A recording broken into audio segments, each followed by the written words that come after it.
Hello. Hello. Hello. बोलो। Hello. नहीं बोलेंगे। Hello. Hello. Hello. Hello. Good morning. Good morning sir. Morning. Good good morning sir. Good morning sir. Screen sharing good good morning morning sir. नहीं प्रणाम आ sir. रहे हैं। Good morning बच्चों। Good morning प्रणाम sir, sir. प्रणाम प्रणाम प्रणाम, एकदम प्रणाम सर। हेलो। प्रणाम सर। जरा सर, थोड़ा थोड़ा एक दो बार ट्राई करना पड़ेगा। एक दो बार ट्राई करना पड़ेगा। हो जाएगा। मैसेज अरे नहीं है बेटा, मेरे पास भी नहीं है कि मैं आपको भेज सकता। बच्चों सब अपने आप को म्यूट कर लो। तुम पहले कर लो बच्चों। Okay sir. बेटा ऐसे नहीं होगा। कैसे? कैसे होगा? कैसे होगा? भोसड़ी के। चलिए let us start. How talented we are. हम एनसीईआरटी की। हेलो राजा बेटा।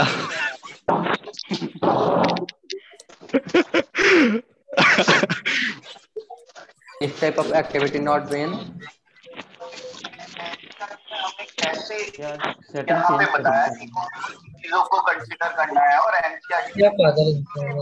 की है कि आप एनसीईआरटी के फ्लो को कैसे समझते हैं। That is very very important. Result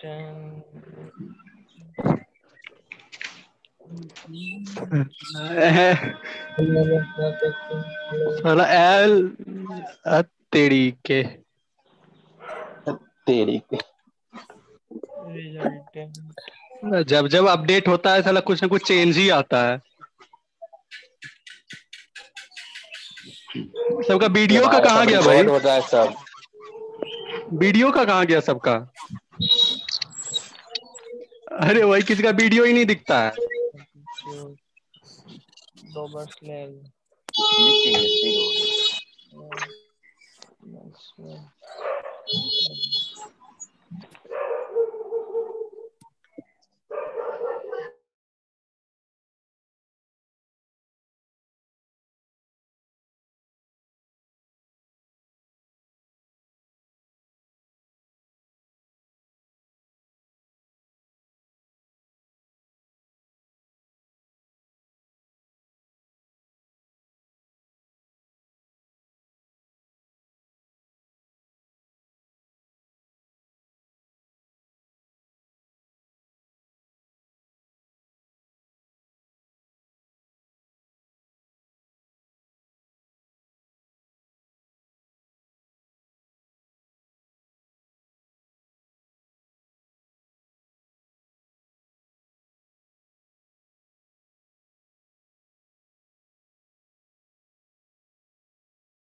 hello. हाँ जी बच्चों, सुनाई दे रहा है? अब आवाज आ रही है? स्क्रीन दिखाई दे रही है? चलिए जी, तो अब स्टार्ट करते हैं अपन। पहले अपन ने फॉसिल पढ़ लिए थे, फॉसिल पढ़ लिए थे ना।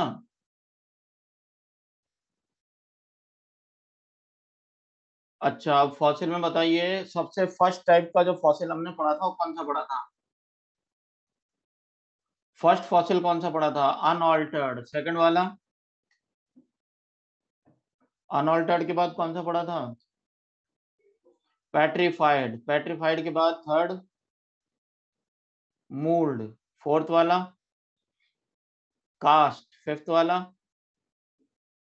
प्रिंट। और लास्ट वाला कॉप्रोलाइट। लास्ट वाला कौन सा था? कॉप्रोलाइट। ठीक है, तो ये सारे के सारे फॉसिल अपन पहले पढ़ चुके हैं। और मैं 2 लाइन बोल रहा हूं, जो आप अपने पास पेपर और पेन होगा उसमें लिख लो।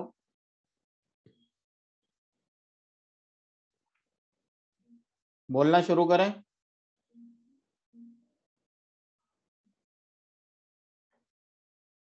लिखिए, radio carbon dating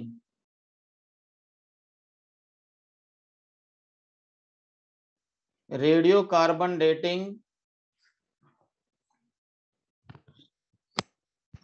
is most common method of dating fossil. Radiocarbon dating is most common method of dating fossil.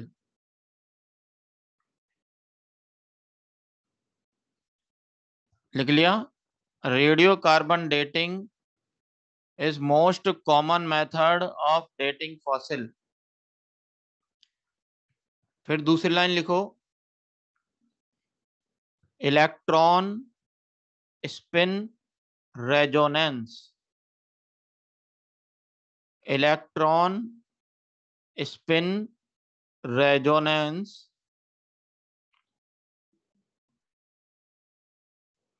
Electron spin resonance bracket में लिखें ESR। ESR is most accurate method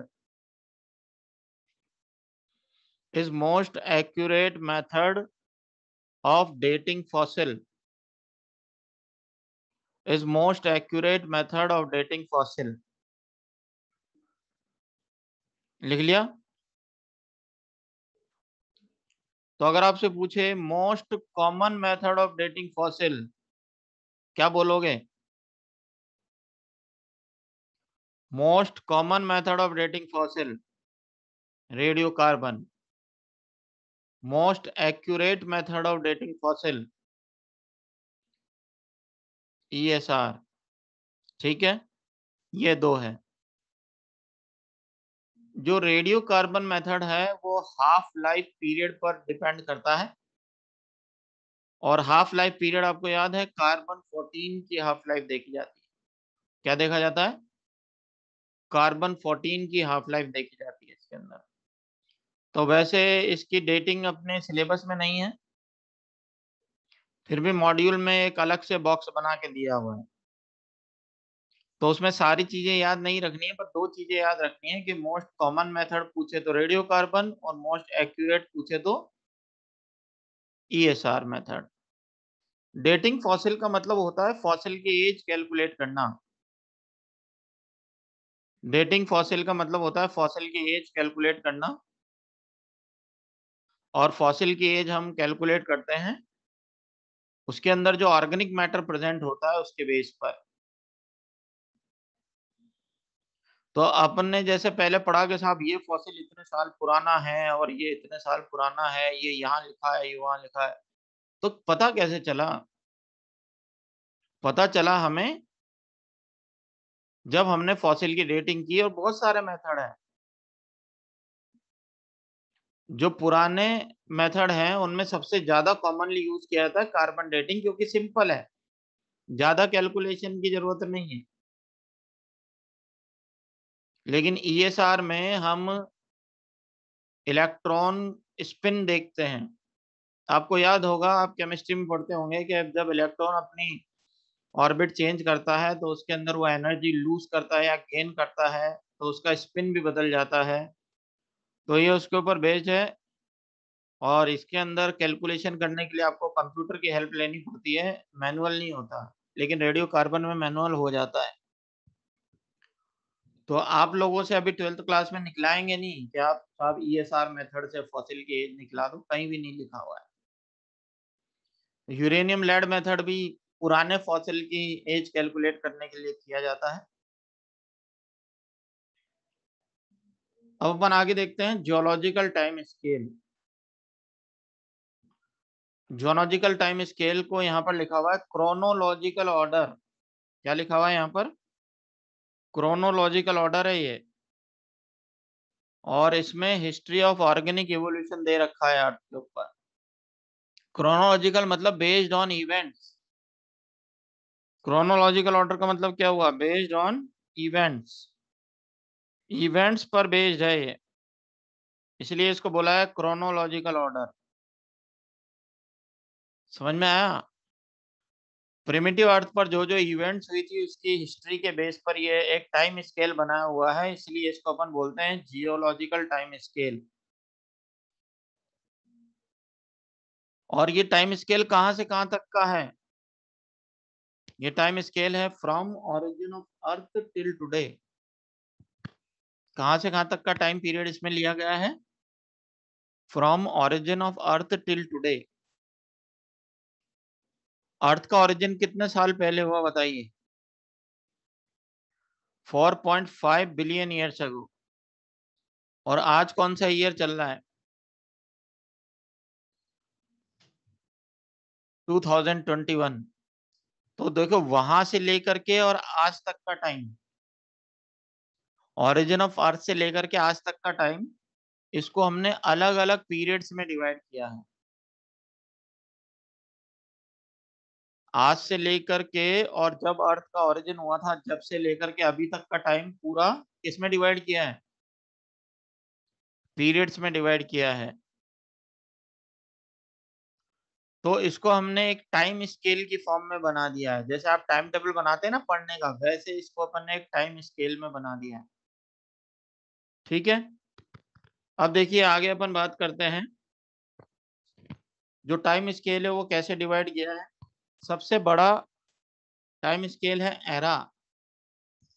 सबसे बड़ा time scale क्या है? Era. Era को हमने और छोटे पार्ट में डिवाइड किया है, और वो है पीरियड्स। और पीरियड को फिर और छोटे टाइम स्केल में डिवाइड किया है, वो है इपॉक। तो अगर आपसे पूछे भाई सबसे बड़ा टाइम पीरियड कौन सा है? एरा। और एरा हमारे पास है टोटल 6। एरा टोटल कितने हैं? 6 हैं। एरा से छोटा क्या है? पीरियड है। और सबसे छोटा टाइम क्या है? इपॉक है। सबसे छोटा टाइम क्या है? इपॉक है। अब आगे देखिए एरा। एरा कितने थे? एरा 6 हैं। नोट्स नहीं बनाने हैं, मॉड्यूल में टेबुलर फॉर्म में दिया हुआ है आपको। मॉड्यूल में टेबल दे रखी है, आप उसको नीचे से ऊपर की तरफ पढ़ोगे। कैसे पढ़ोगे? नीचे से ऊपर की तरफ पढ़ोगे। अब देखो सबसे पहला एरा एजोइक। फर्स्ट एरा कौन सा है? एजोइक। उसके बाद दूसरा है आर्कियोजोइक। मिल गया टेबल में आपको?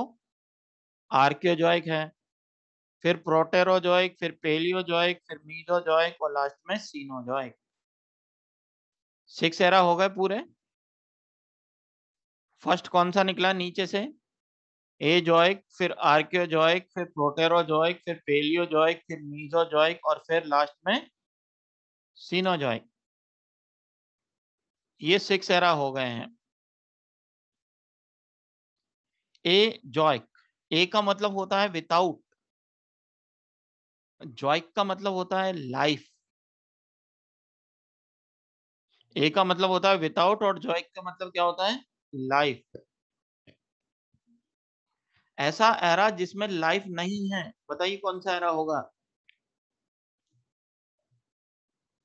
ऐसा एरा जिसमें लाइफ नहीं है, बताइए कौन सा एरा होगा? ए जॉइक। अच्छा बताइए, अभी लाइफ नहीं आई है तो क्या चल रहा है? केमिकल रिएक्शन चल रही है बॉइलिंग वाटर ऑफ ओशियंस में। कुछ याद आया? ओपेरन हेल्डेन कह के गया है केमिकल रिएक्शन चल रही है बॉइलिंग वाटर ऑफ ओशियन में, अभी लाइफ नहीं बनी है, इसलिए अपन इसको बोलते हैं ए जॉइक। क्या बोला जाता है? ए जॉइक। आर्कियोजॉइक, एरा ऑफ इनविजिबल लाइफ। आर्कियोजॉइक क्या होता है? Era of invisible life. अच्छा, लाइफ है पर दिखती नहीं, इनविजिबल लाइफ, यानी कि माइक्रो ऑर्गेनिज्म होंगे जो बिना माइक्रोस्कोप से दिखाई नहीं देंगे। अच्छा बताओ, बैक्टीरिया को आप बिना माइक्रोस्कोप से देख पाएंगे क्या? नहीं। तो लाइफ है पर दिखती नहीं। कौन से एरा में? कौन से एरा में लाइफ है पर दिखती नहीं? आर्कियोजॉइक। अच्छा, तो अगर आपसे पूछे era of no life, Azoic. Era of invisible life, Archaeozoic. तो बताइए, how many eras have visible life? कितने एरा बचे जिनमें विजिबल लाइफ होगी? 4। 4 में कौन कौन से हैं? प्रोटेरोजॉइक, पेलियोजॉइक, मीजोजॉइक और सीनोजॉइक। प्रोटेरोजॉइक, पेलियोजॉइक, मीजोजॉइक और सीनोजॉइक, ये 4 बचे और इन चारों में क्या है? विजिबल लाइफ है। ठीक है। फिर एरा को हमने पीरियड्स में डिवाइड किया है और यहाँ पीरियड शुरू होते हैं पेलियोजॉइक से। इसमें है Cambrian, Ordovician, Silurian, Devonian, Carboniferous और पर्मियन। तो यहाँ पर है कैम्ब्रियन, कैम्ब्रियन के बाद ऑर्डोविशियन, ऑर्डोविशियन के बाद सिलूरियन, फिर डेवोनियन, फिर कार्बोनिफेरस और फिर पर्मियन। तो ये हो गए 6 पीरियड पेलियोजॉइक एरा के। अच्छा बताइए, कैम्ब्रियन के पहले का सारा टाइम पीरियड किसमें चला जाएगा?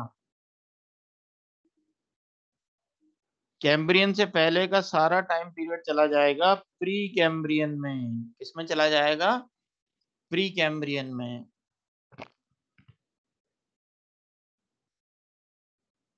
किसमें चला जाएगा? प्री कैम्ब्रियन में। अच्छा एक बात बताइए, आपको मॉड्यूल में टेबल दिखाई दे रही है बनी हुई? उस टेबल में कैम्ब्रियन कहाँ दिखाई दे रहा है? कैम्ब्रियन दिखाई दे रहा है और कैम्ब्रियन के नीचे 2-3 बॉक्स खाली पड़े होंगे। कैम्ब्रियन के नीचे 2-3 बॉक्स खाली पड़े हैं ना?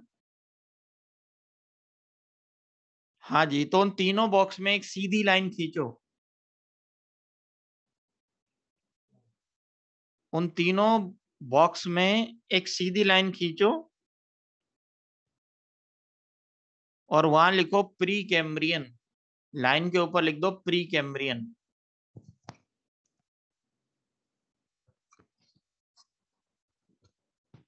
कैम्ब्रियन के नीचे, जहां मॉड्यूल में कैम्ब्रियन लिखा हुआ है उसके नीचे 2 बॉक्स सीधे हैं, खाली हैं,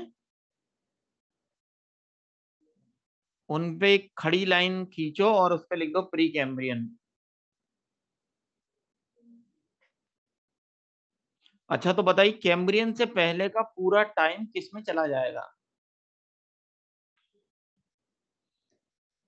कैम्ब्रियन से पहले का पूरा टाइम किस में चला जाएगा? प्री कैम्ब्रियन में।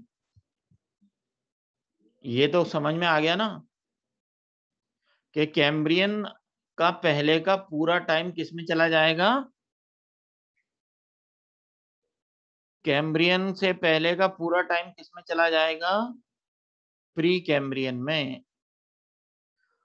तो जिसके पास मॉड्यूल नहीं है वो अलग से कागज में लिख लो कि period before Cambrian, time period before Cambrian is known as pre Cambrian. ठीक है,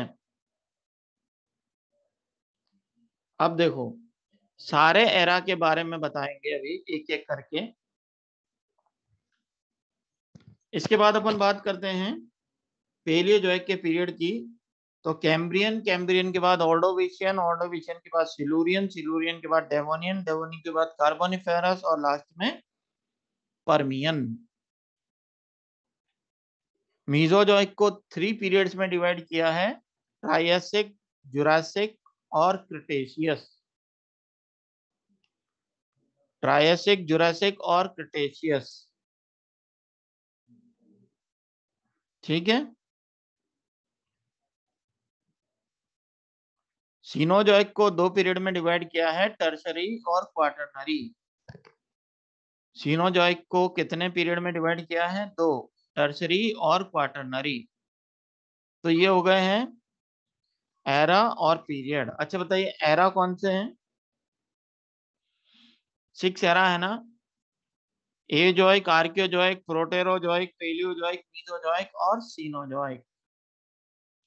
अच्छा, आज हम जिस एरा में रह रहे हैं उसका नाम क्या होगा?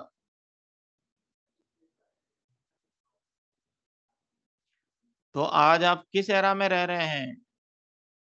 Cenozoic era. In which period of Cenozoic era? Quaternary period. कौन सा पीरियड चल रहा है अभी? Quaternary period. चलिए अब एक एक करके अपन बताते हैं कि किसमें क्या हुआ था। अभी तो अपने पास ईपॉक भी है, और ईपॉक कौन से हैं? देखिए यहाँ पर Palaeocene, Eocene, Oligocene, Miocene, Pliocene, Pleistocene और होलोसीन। ईपॉक मतलब सबसे छोटा टाइम पीरियड। ईपॉक मतलब सबसे छोटा टाइम पीरियड। ठीक है, तो अभी कौन सा ईपॉक चल रहा है? होलोसीन चल रहा है। अभी कौन सा ईपॉक चल रहा है? होलोसीन चल रहा है।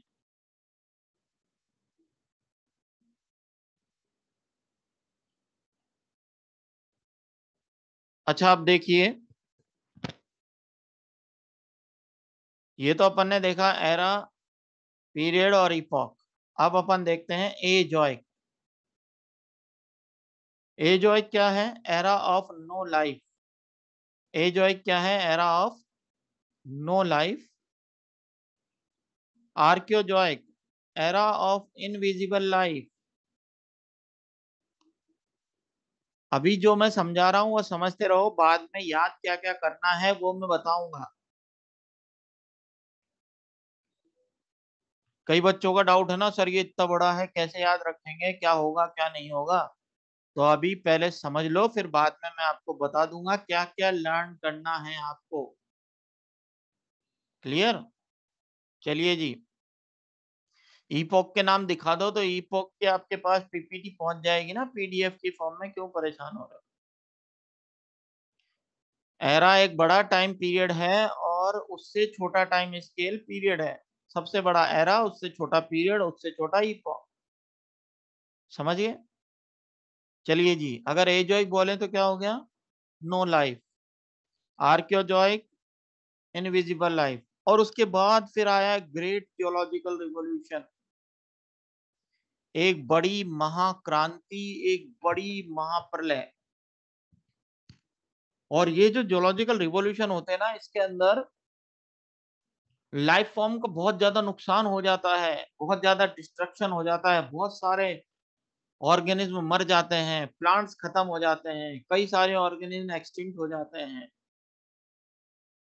और ऐसा कई बार हो चुका है। इसके अंदर बहुत भारी तबाही मचती है, मासिव एनवायरमेंटल चेंज, क्या कह सकते हैं अपन इसको, मासिव एनवायरमेंटल चेंज। और ये भी होता है एकदम सडनली, ये भी अचानक होता है। और फिर जब एनवायरनमेंट इतनी तेजी से बदल जाता है तो बताइए, जो एनवायरनमेंट में रहने के लिए एडेप्टेड नहीं होंगे वो बचेंगे या मर जाएंगे? वो मर जाएंगे ना। तो बहुत सारे ऑर्गेनिज्म इस एनवायरमेंटल चेंज को बर्दाश्त नहीं कर पाते और उन्हें मरना पड़ता है। और जो बच जाते हैं वो भी पूरी तरह से पुराने जैसे नहीं दिखते हैं, वो भी काफी ज्यादा बदल जाते हैं, वो भी काफी ज्यादा बदल जाते हैं, और एक नई तरह की लाइफ की शुरुआत होती है अर्थ पर। यही तो इवोल्यूशन है। तो देखिए यहाँ पर अब पहली महाक्रांति आ चुकी है, फर्स्ट जियोलॉजिकल रिवॉल्यूशन आ चुका है, और इसके अंदर रैपिड एनवायरमेंटल चेंज होंगे, और उसकी वजह से बहुत सारे ऑर्गेनिज्म मर जाएंगे, और कुछ में जेनेटिक लेवल के चेंज हो जाएंगे, और वो पूरी तरह से बदले हुए नजर आएंगे, तो लाइफ भी बदली हुई नजर आएगी।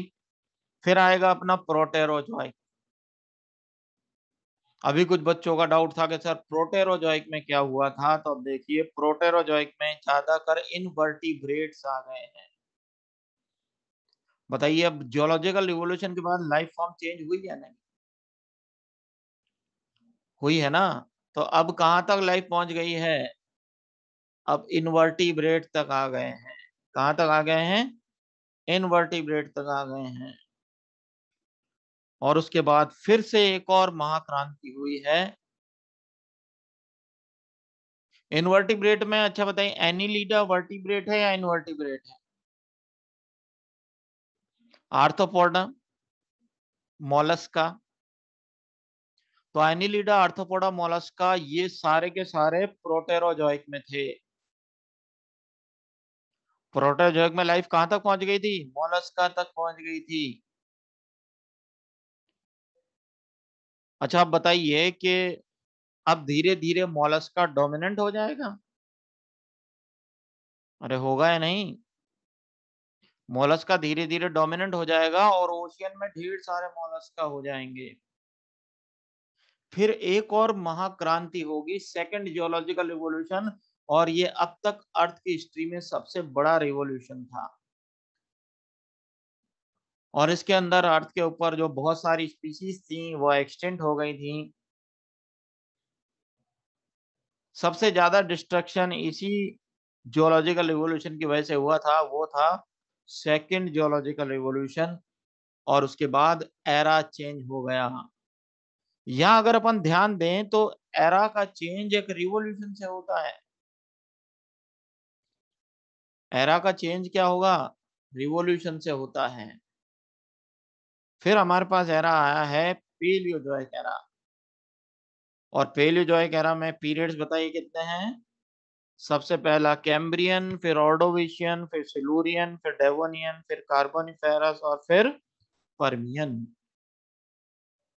कैम्ब्रियन में ट्राइलोबाइट्स, ट्राइलोबाइट्स के आगे आप लिख सकते हैं फॉसिल ऑर्थोपोड्स। अगर आपसे पूछे भाई ट्राइलोबाइट्स क्या है, क्या बोलोगे? Fossil arthropods. तो ये ट्राइलोबाइट कब थे? कैम्ब्रियन में। ऑर्डोविशियन में हमारे पास फिशेज आ गई हैं, लेकिन ये जॉलेस फिशेज हैं। कैसे फिशेज हैं? अच्छा क्या आपको जॉलेस फिशेज का एग्जांपल याद है? बिल्कुल, मिक्सीन, हैगफिश, पेट्रोमाइजोन, साइक्लोस्टोमेटा, याद आ रहा है? तो ये जॉलेस फिश बताइए कब आ गई थी? जॉलेस फिश कब आ गई थी? ऑर्डोविशियन में। अच्छा बताओ, अब मोलस्का का एक कॉम्पिटिटर आ गया है और वो है फिशेस। अब मोलस्का को कंपटीशन देने के लिए कौन आ गया है? फिशेस आ गई है ना। और उसके बाद फिर ट्रू फिशेस आई सिलूरियन में, मतलब जॉ वाली फिशेस। जॉ वाली फिशेस कब आई? सिलूरियन में आई। तो देखो, फिशेस का ओरिजिन हुआ है ऑर्डोविशियन में। धीरे धीरे ये एडवांसमेंट की तरफ जा रही है और सिलूरियन में ट्रू फिशेस आ गई हैं, आज की जैसी मछलियां। फिर बड़ी बड़ी शार्क वगैरह भी आ जाएंगी। अरे आएंगी या नहीं? फिर बड़ी बड़ी शार्क वगैरह आ जाएंगी तो बताइए, ये दूसरे ऑर्गेनिज्म को मार मार के खाना शुरू कर देंगी या नहीं? और फिर डोमिनेंट कौन हो जाएंगी? अब बताइए, मोलस्का डोमिनेंट रहेगा या फिशेस डोमिनेंट रहेंगी? फिशेस डोमिनेंट रहेगी। और डेवोनियन पीरियड किसका एज बन जाएगा? Age of fishes. Devonian period किसका एज बन जाएगा? Age of fishes. अब मैं इसको यहाँ अंडरलाइन कर रहा हूं, ये आपको याद रखना है।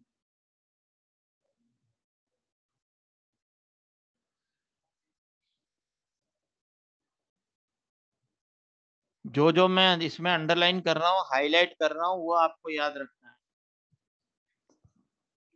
तो डेवोनियन पीरियड को क्या कहते हैं? Golden age of fishes. Devonian period क्या हो जाएगा? Golden age of fishes. Carboniferous. अच्छा बताइए, अब फिशेस ओशियन में डोमिनेंट हो जाएंगी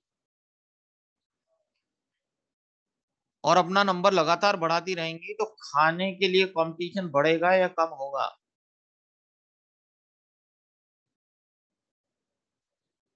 अगर फिशेस ओशियन में डोमिनेंट हो जाएंगी तो खाने के लिए कंपटीशन बढ़ेगा या कम होगा? बढ़ेगा। और ऐसे में मछलियां खाने के लिए बहुत ज्यादा स्ट्रगल करने लगेंगी। खाने के लिए लड़ाई झगड़े रोजाना बढ़ते रहेंगे। जमीन पर इस समय इंसेक्ट वगैरह आ गए हैं। अच्छा बताओ, जमीन पर पहले प्लांट्स आएंगे या पहले एनिमल्स?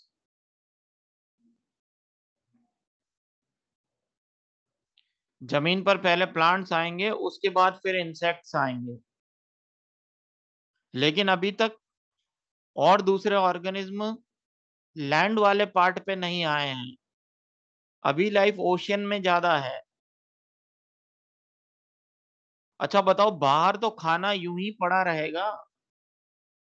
जमीन वाले हिस्से में खाना यूं ही पड़ा रहेगा, लेकिन पानी में तो खाने के लिए बहुत कंपटीशन बढ़ जाएगा। अरे है या नहीं? अब ये मछलियां जब तैरते तैरते ओशियन के किनारे पर पहुंचेंगी तो बाहर जमीन पे पड़ा हुआ खाना इनको दिखाई देगा और ये सोचेंगी कि काश हम पानी से बाहर चले जाते तो ये खाना बाहर यूं ही वेस्ट हो रहा है, ये हमको मिल जाता। और फिर इनमें से कुछ मछलियों ने पानी से बाहर निकलने की कोशिश की। फिर आप बोलोगे सर, पानी से बाहर निकलने की कोशिश करेंगी तो मर नहीं जाएंगी?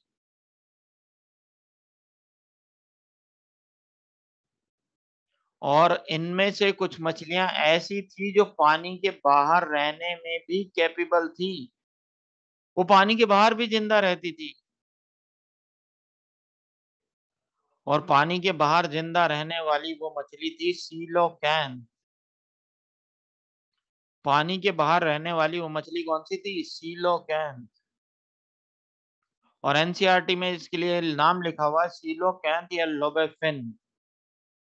मैं यहाँ नाम नहीं लिख रहा हूँ क्योंकि आगे आने वाली स्लाइड में हमने इसके बारे में बताया है, अभी आप केवल सुनते जाइए। तो पहली बार पानी से बाहर आई है मछली कौन सी? सीलोकैंथ या लोबेफिन। और हम इनको बोलते हैं एग्जाम्पल ऑफ लिंक स्पीशीज। क्या बोलते हैं इसको? Example of link species. और अभी हाल ही में एक सीलोकैंथ को जिंदा पकड़ा गया है अभी पिछले महीने, मई में ही, मई के महीने में एक और जिंदा सीलोकैंथ को पकड़ा गया है। न्यूज़पेपर में भी आया था इसके बारे में। तो वो मछली एक्सटिंक्ट नहीं हुई है, वो अभी भी जिंदा है। तो अब बताइए, अब ये मछलियां पानी से बाहर आएंगी और फिर ये बनेंगी एंसेस्टर ऑफ एम्फीबिया। ये क्या बनेंगी? Ancestor of Amphibia. और इसलिए एनसीईआरटी लिखती है कि they are considered as ancestor of modern day frog and salamander. अरे लंग फिश भी तो फेफड़ों से सांस ले सकती है भैया। गिल्स वाली मछली पानी के बाहर मर जाएगी, लेकिन जिसमें लंग्स हैं वो तो जिंदा रहेगी। अब हम देख रहे हैं कि ये मछली जो है वो एम्फीबिया का एंसेस्टर मानी जाती है। तो फिर बताओ, अब जमीन पर कौन डोमिनेंट होने लगेगा? एम्फीबिया। तो कार्बोनिफेरस किसका एज हो जाएगा? Age of Amphibia. लेकिन जो एम्फीबिया जो है, एंसेस्टर का मतलब पूर्वज। अच्छा बताइए, एम्फीबिया क्या पूरी अर्थ पर फैल जाएगा या इसको पानी के पास ही रहना पड़ेगा?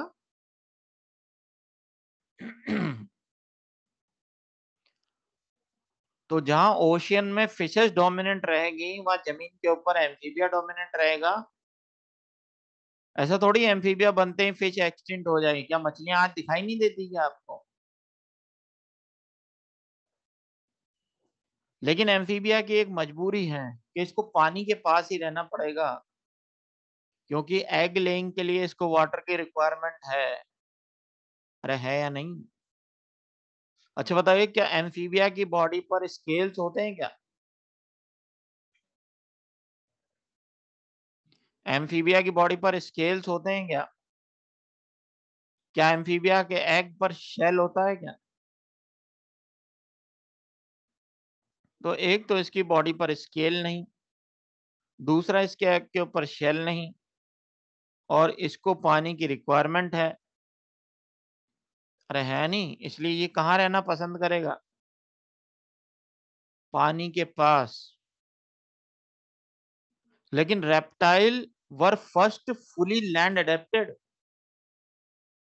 रेप्टाइल जमीन पर रहने के लिए पूरी तरह से अडेप्टेड थे। तो अगर आपसे पूछे भाई कौन सा ऑर्गेनिज्म पहली बार जमीन पर रहने के लिए पूरी तरह से अडेप्टेड था, बोलो क्या बोलोगे? रेप्टाइल्स। रेप्टाइल की बॉडी पर स्केल्स हैं और इनके एग के ऊपर शेल है। रेप्टाइल की बॉडी पर स्केल है ना, और इनकी बॉडी पर शेल है, इनके एग पर शेल है। अच्छा, तो ये जमीन पर कहीं भी एग ले कर सकते हैं? अरे कर सकते हैं नहीं। अब बताइए, पूरी अर्थ पर कौन डोमिनेंट हो जाएगा? रेप्टाइल्स। तो रेप्टाइल अगर डोमिनेंट हो गए, तो फिर अब आने वाला एरा किसका बनेगा? रेप्टाइल्स का एरा बनेगा। और पर्मियन में मैमल लाइक रेप्टाइल आ गया था। कौन आ गया था? मैमल नहीं आया था, मैमल लाइक रेप्टाइल आया है।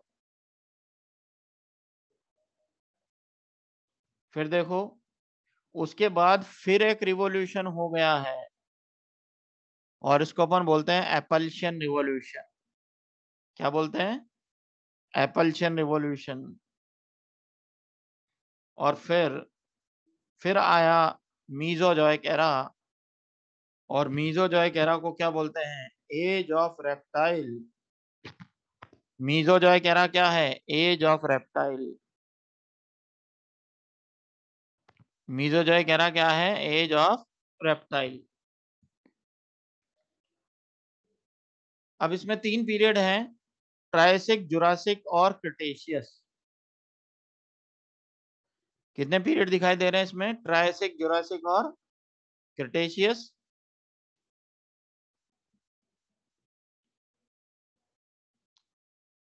ट्रायसिक में प्रोटोथीरिया आया है।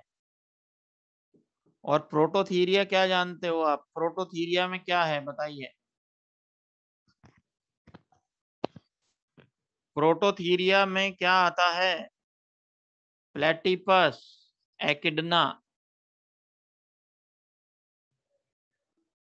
और ये एग लेइंग मैमल्स होते हैं, एग लेइंग मैमल्स। और इनके अंदर मेल और फीमेल दोनों पर मेमोरी ग्लैंड होते हैं। Active mammary gland are found on male and female both. तो ये एग ले करते हैं, लेकिन उन एग में से जब यंग वन निकलते हैं तो उनको मिल्क पर फीड कराते हैं। इसका एग्जाम्पल है platypus, echidna, spiny anteater. याद आ रहा है कुछ? हाँ। तो ट्रायसिक में डायनासोर भी आ गया है। अब अगर आपसे क्वेश्चन पूछा जाए कि dinosaur were originated before mammal, after mammal या विथ मैमल? प्लेटी वो dinosaur were originated before mammal, after mammal या विथ मैमल? अरे ट्रायसिक में दोनों ही एक साथ आ रहे हैं। प्रोटोथीरिया भी आ रहा है तो डायनासोर भी आ रहा है। ऊपर नीचे लिखा हुआ है लेकिन आए साथ में है। तो dinosaur were originated with mammals, यानी डायनासोर और मैमल एक साथ आए। अच्छा बताइए, मैमल ज्यादा बड़ा होगा या डायनासोर?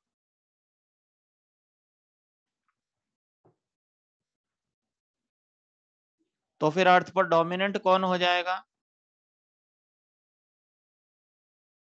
अर्थ पर डोमिनेंट कौन हो जाएगा? डायनासोर। तो फिर जुरासिक पीरियड में प्रोटोथीरिया के बाद मेटाथीरिया भी आए हैं और डायनासोर डोमिनेंट हो गया है। डायनासोर का गोल्डन एज जुरासिक पीरियड, इसको भी याद रखना है। एज ऑफ डायनासोर क्या हो जाएगा? Jurassic period. और याद रखो इसी नाम से फिल्म बनी Jurassic park, Jurassic period.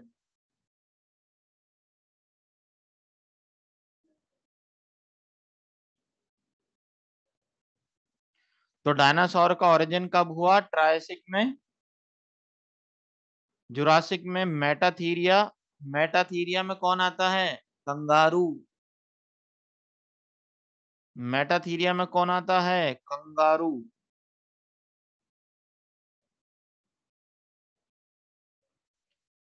Kangaroo को मार्सुपियल भी कहते हैं क्योंकि उनके पेट पर एक पाउच होता है जिसमें उसका बच्चा बैठा रहता है। कभी कंगारू का फोटो देखा है? जब कंगारू दो पैरों पर खड़ा है और उसके एब्डोमेन पर एक पाउच है, उसमें छोटा बच्चा बैठा है ना, तो इनके अंदर एब्डोमेन पर पाउच होता है, इसलिए ये मेटाथीरियन या मार्सुपियल कहलाते हैं। उस पाउच को क्या बोलते हैं? मार्सुपियल पाउच बोलते हैं। अब देखो जुरासिक पीरियड में ही टूथेड बर्ड का ओरिजिन हो गया था, दांत वाला बर्ड आ गया था। क्रिटेशियस में यूथीरिया आ गए थे। यूथीरिया मतलब प्लेसेंटल मैमल, यूथीरिया मतलब प्लेसेंटल मैमल। अच्छा बताइए, हम लोग क्या हैं? हम लोग क्या हैं? हम लोग यूथीरिया हैं। लेकिन पहले ह्यूमन बीइंग नहीं आएगा, पहले दूसरे यूथीरियंस आएंगे।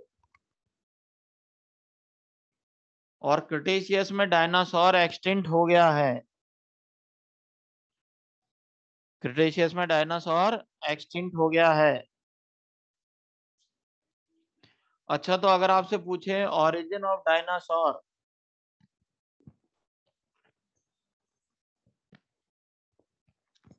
Origin of dinosaur, Triassic, golden age of dinosaur, Extinction of dinosaur. Cretaceous period of which era? Mesozoic era. Which era is known as age of reptile? Mesozoic era.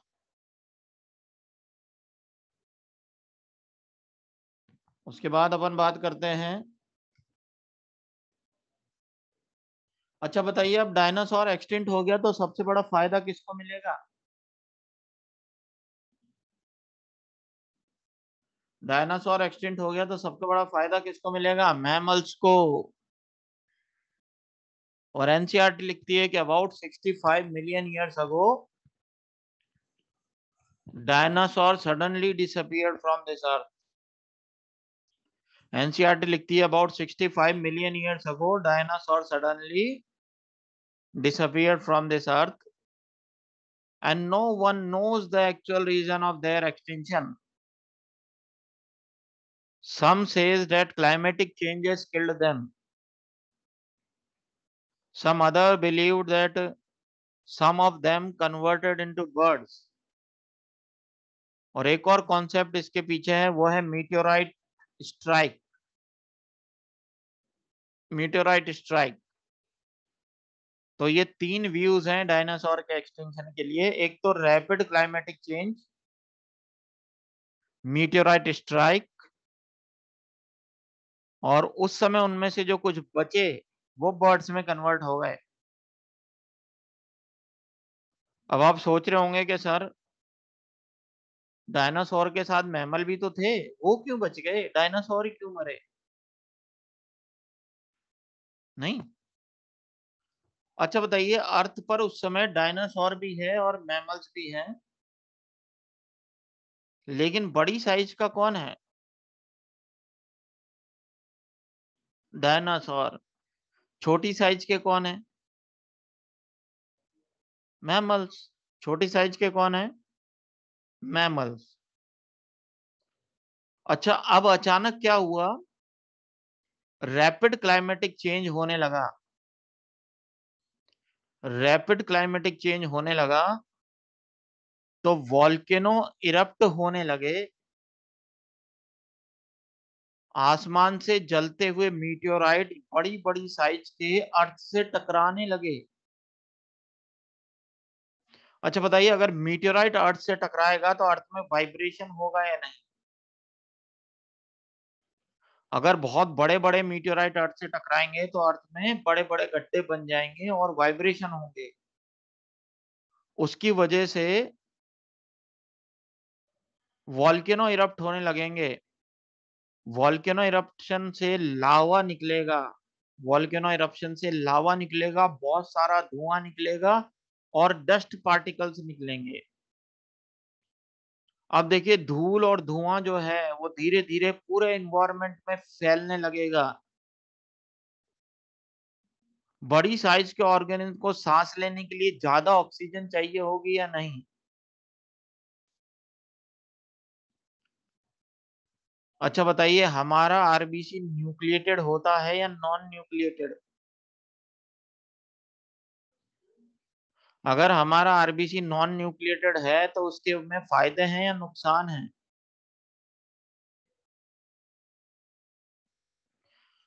हमारा RBC ज्यादा haemoglobin carry कर सकता है या नहीं? और अगर हम ज्यादा हीमोग्लोबिन कैरी कर सकते हैं तो हम कम ऑक्सीजन वाले एनवायरनमेंट में भी सरवाइव कर पाएंगे या नहीं? लेकिन जिसका आरबीसी न्यूक्लिएट होगा वो सरवाइव नहीं कर पाएगा। अब सोचो, वॉल्केनो इरप्ट हो रहे हैं, एनवायरनमेंट में धूल और धुआं फैलता हुआ जा रहा है, ऑक्सीजन का लेवल कम होता जा रहा है, मीटेओराइट लगातार जमीन पर गिर रहे हैं। अच्छा, जैसे आप एक 6 मंजिल की बिल्डिंग पे खड़े हो जाएं, नीचे एक साइकिल खड़ी है, एक ट्रक खड़ा है, एक कार खड़ी है, आपने ऊपर से पत्थर फेंके, सबसे ज्यादा पत्थर किससे टकराएंगे? ट्रक से क्यों टकराएंगे? साइकिल से क्यों नहीं टकराएंगे? बड़ी साइज। अच्छा, अगर आसमान से जलते हुए मीटेओराइट गिर रहे हैं तो सबसे ज्यादा किससे टकराएंगे? डायनासोर से। तो ज्यादा डिस्ट्रक्शन किसका होगा? डायनासोर का। तो एक्सटिंक्शन किसका पॉसिबल हो जाएगा?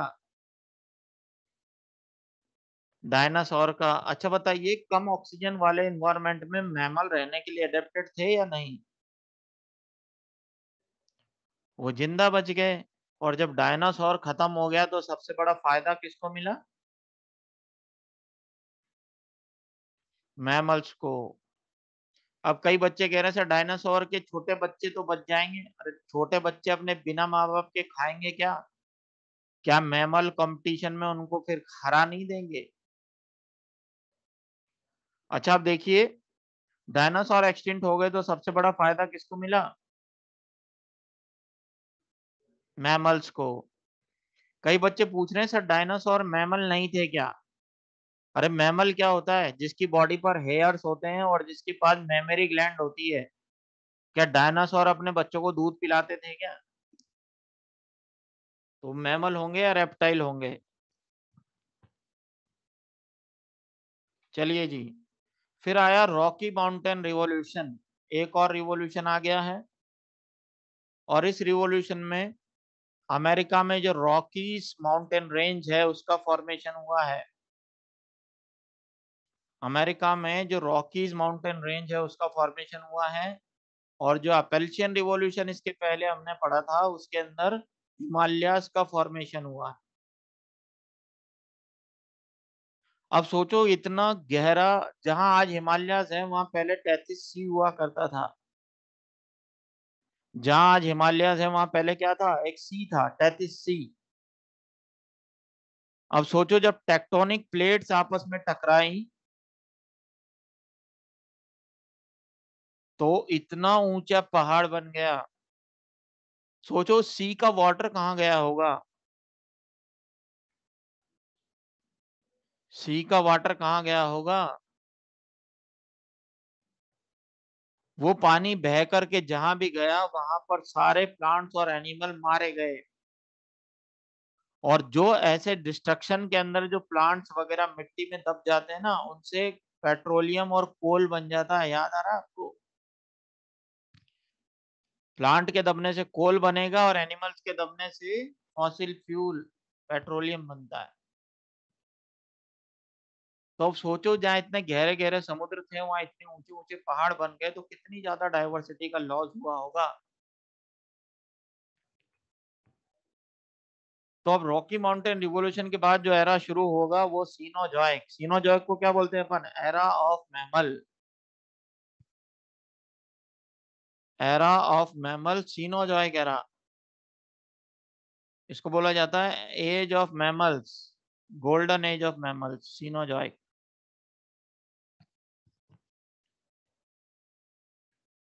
इसके अंदर प्राइमेट्स आ गए हैं। प्राइमेट्स आ गए हैं। और उसके बाद ह्यूमन बीइंग आया है क्वाटरनरी पीरियड ऑफ सीनोजॉइक एरा।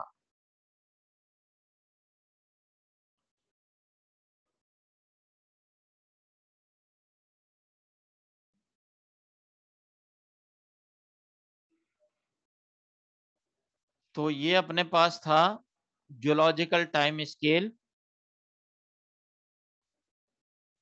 और इसके अंदर आपने को एक तो गोल्डन एज याद रखनी है। क्या याद रखनी है? गोल्डन एज याद रखनी है। प्राइमेट्स मतलब आगे पढ़ेंगे ह्यूमन इवोल्यूशन में कि प्राइमेट्स क्या होता है। तो पूरा चार्ट याद नहीं रखना है आपको, केवल गोल्डन एज याद रखनी है। ठीक है? और अब देखो, अभी अपना एरा चल रहा है और अपने एरा का एंड भी एक रिवॉल्यूशन से होगा।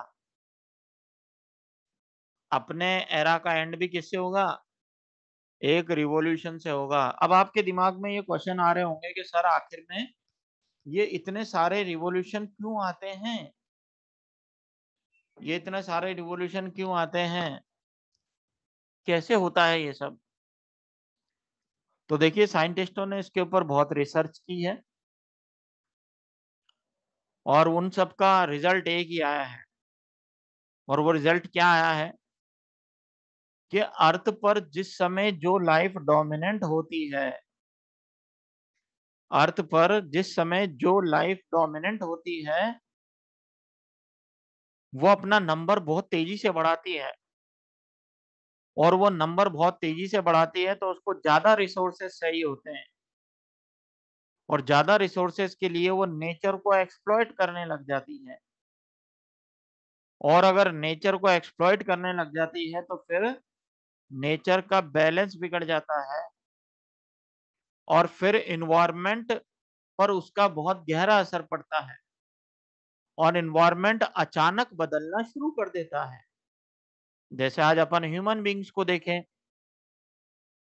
हमारे पास साफ सुथरी नदियां थी, हमने उनका पानी रोक लिया, उसके अंदर सीवरेज वाटर मिलाना शुरू कर दिया, और अब कई सारी नदियां तो ऐसी हो गई है जिसका पानी पीने लायक नहीं बचा है। फिर हमने अंडरग्राउंड वाटर में बोरिंग करा करा के अंदर का पानी भी खींच लिया है, और कई जगह ऐसी है जहां पर अब अंडरग्राउंड वाटर भी नहीं है, बोरिंग भी सूखे पड़े हैं, उनमें भी पानी नहीं आता है। उसके बाद हमने एयर कंडीशनर और फ्रिज चला चला करके इतना क्लोरोफ्लोरोकार्बन रिलीज किया कि ओजोन लेयर में छेद होने लगा। कार्बन डाइऑक्साइड इतनी ज्यादा छोड़ी कि ग्लोबल वार्मिंग होने लगी। ग्लोबल वार्मिंग अगर होने लगेगी तो ग्लेशियर मेल्ट हो जाएंगे, जैसा याद है मेल्ट हो ही रहे हैं।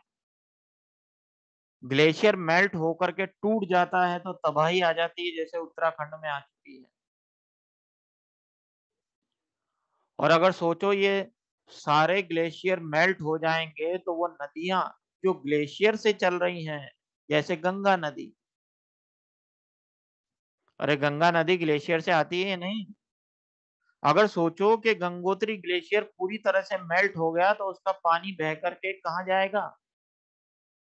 ओशियन में जाएगा। तो पहले तो फ्लड आएगा ना, बाद में ओशियन में जाएगा। पहले बाढ़ आएगी, उससे तबाही मचेगी, फिर उसका सारा पानी ओशियन में जाएगा। अच्छा बताओ, अगर ये सारे ग्लेशियर मेल्ट हो गए तो उनका सारा पानी ओशियन में चला गया तो ओशियन का वाटर लेवल ऊपर उठ जाएगा या नहीं? और अगर ओशियन का वाटर लेवल ऊपर उठ गया तो उसके शहर के जो किनारे पर जो लोग बसे हुए हैं, ओशियन के किनारे पर जो लोग बसे हुए हैं, उनके तो घरों में पानी घुस जाएगा, और वो जमीन पानी के अंदर डूब जाएंगी, तो उन लोगों को अपनी जगह छोड़ के दूसरी जगह माइग्रेट करना पड़ेगा। और सोचो जो छोटे मोटे आइलैंड जो जिनके ऊपर लोग रहते हैं, वो सारे के सारे आइलैंड पानी के अंदर चले जाएंगे, तो वो लोग भी सरवाइव करने के लिए भागेंगे, और ये सारे लोग ऐसी जगह जाएंगे जहां पानी नहीं भरा है। अब सोचो कि जैसे कोटा जैसे इलाके में अगर बॉम्बे के सारे लोग रहने के लिए आ जाएं तो यहाँ की क्या हालत होने वाली है। एग्रीकल्चर लैंड कम हो जाएगी, खाने के लिए लड़ाइयां होने लगेगी, रहने के लिए लड़ाइयां होने लगेगी, तो बाहर से कोई मारने नहीं आएगा, लोग ही एक दूसरे को मार देंगे। और फिर सोचो साइबेरिया में हमें वूली मैमथ का फॉसिल मिले थे या नहीं? साइबेरिया में वूली मैमथ के फैसल मिले थे या नहीं? और ऐसे ही फॉसिल कई सारे बर्फ में दबे पड़े हैं ना, ऐसे जानवर जो मर के बर्फ में दब गए थे, वो हो सकता है किसी बैक्टीरियल या वायरल इन्फेक्शन से मरे हों, और वो बैक्टीरिया और वायरस उनके साथ बर्फ में दबे पड़े हैं। अगर सोचो उनकी डेड बॉडी पानी के साथ बह करके बाहर आ गई तो वो सारे बैक्टीरिया और वायरस एनवायरनमेंट में फ्री हो जाएंगे, फिर हमें नए तरह के वायरस और बैक्टीरिया से लड़ना पड़ेगा, ढेर सारी डिजीज फैलेंगी, उसकी वजह से बहुत सारे लोग मारे जाएंगे। अब थोड़ा थोड़ा समझ में आ रहा होगा ना कि रिवोल्यूशन किस तरह से हो रहा है। हाँ जी, तो एक न एक दिन अपना टाइम भी आएगा, इसलिए अपन अब आज का लेक्चर यहीं खत्म करेंगे। चलिए बच्चों, थैंक यू वेरी मच। डरिएगा नहीं, खुश रह के पढ़ाई कीजिएगा।